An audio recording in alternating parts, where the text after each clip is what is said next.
भारत के भारी भरकम गलियों में लोकतंत्र का उत्साह है, लेकिन इस वाइब्रेंट डेमोक्रेसी के अंदर एक कॉम्प्लेक्स विवाद छुपा है, कंपल्सरी वोटिंग का। चलिए हम इस मुद्दे की गहराइयों को समझते हैं और इसके भारत जैसे लोकतांत्रिक देश पर क्या प्रभाव पड़ेगा, उसको एनालाइज करते हैं। हमारे चैनल पर आपका स्वागत है। आज हम कंपल्सरी वोटिंग के विषय पर गहरे ज्ञान के साथ भारत के लोकतांत्रिक पहलुओं को समझेंगे। चलिए शुरू करते हैं। कंपल्सरी वोटिंग यानी नागरिकों को चुनाव में मतदान करने का कानूनी प्रस्ताव भारत में गहरी चर्चा का विषय रहा है। जबकि ये विचार सीधा सा लगता है, लेकिन इसके लागू होने का काम बड़ा मुश्किल सा है और ये डेमोक्रेटिक राइट्स और पर्सनल लिबर्टी पर सवाल उठाता है। सोचिए, आप उठेंगे चुनाव के दिन और मतदान करने आपको जाना ही है। आपको अपना मतदान डालना कानूनी रूप से जरूरी ही है। यही कंपल्सरी वोटिंग का मतलब है। भारत में जबकि मतदान का अधिकार संविधान में दिया गया है, नागरिकों को चुनाव में हिस्सा लेना कानूनी रूप से बाइंडिंग नहीं है। हाल ही में संसद में हुए चर्चाओं ने कंपल्सरी वोटिंग लागू करने की कठिनाइयों को उजागर किया है।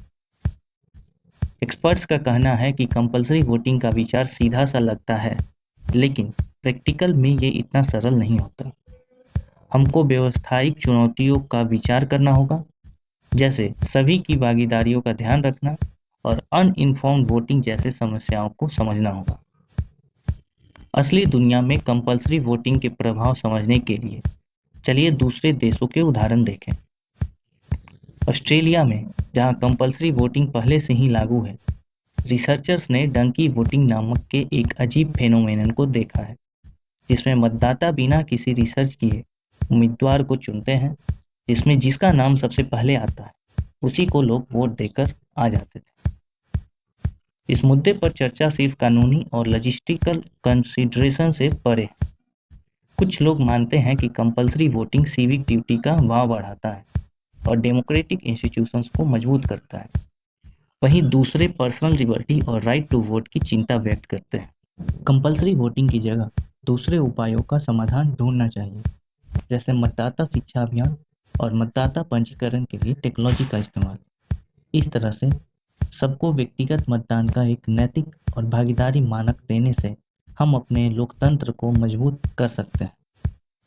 कंपल्सरी वोटिंग एक जटिल मुद्दा है, जिसमें कोई आसान उत्तर नहीं है। ये हमें लोकतांत्रिक भागीदारी को बढ़ाने और व्यक्तिगत अधिकार को सम्मानित करने के बीच एक संतुलन स्थापित करने की चुनौती देती है। आपका क्या विचार है? आप अपने विचार नीचे दिए गए कमेंट्स में बता सकते हैं। इस वीडियो को देखने के लिए आपका बहुत बहुत धन्यवाद।